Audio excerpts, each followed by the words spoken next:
जम्मू कश्मीर के deputy CM हैं सुरिंदर चौधरी।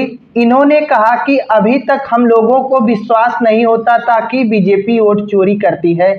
राहुल गांधी जो बीजेपी के ऊपर वोट चोरी का आरोप लगाते थे, वह हम लोगों को विश्वास नहीं होता था कि सच में बीजेपी वोट चोरी करती है। लेकिन अब जम्मू कश्मीर में जिस प्रकार से क्रॉस वोटिंग कराई गई, राज्यसभा सीट पर जिस प्रकार से धांधली की गई, उससे यह स्पष्ट होता है कि बीजेपी सचमुच वोट चोरी करती है।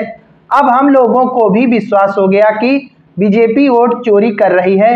आइए देख लेते हैं क्या है पूरी खबर। दरअसल जम्मू कश्मीर में राज्यसभा सीट के लिए हुए चुनाव में देखा गया कि सत्ताधारी नेशनल कॉन्फ्रेंस ने 3 सीटें जीती, जबकि चौथी सीट बीजेपी जीत गई। अब यही जो चौथी सीट बीजेपी जीत गई, उसी को लेकर पूरी तरीके से जम्मू कश्मीर में एक दूसरे के ऊपर लोग आरोप प्रत्यारोप लगा रहे हैं। डिप्टी सीएम ने कहा कि बीजेपी के पास सिर्फ 28 मेंबर थे, लेकिन उनके कैंडिडेट को 32 वोट मिले। उन्हें 4 एक्स्ट्रा वोट कहां से मिले? उन्होंने कहा कि यह लॉलीपॉप पार्टी हमें तहजीब और उसूलों का सबक सिखाती है, लेकिन उन्हें तहजीब और उसूलों का सबक हमसे सीखना चाहिए। जो हमें तहजीब और उसूलों का सबक सिखाते हैं, उन्हें हमसे सीखने की जरूरत है। पत्रकारों से हुई बातचीत में डिप्टी चीफ मिनिस्टर ने कहा कि मैं यह नहीं बताऊंगा कि उन्होंने यह कैसे किया, इसमें पैसा लगा या नहीं लगा, लेकिन जो भी हुआ उन्होंने कुछ वोट मैनेज कर लिए।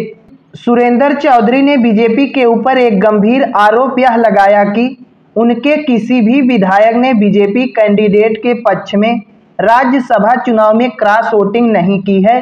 फिर उन्हें ये सब फालतू के वोट कहां से मिल गए? 4 वोट जो फर्जी मिले हैं, उन्हें ये कहां से मिले?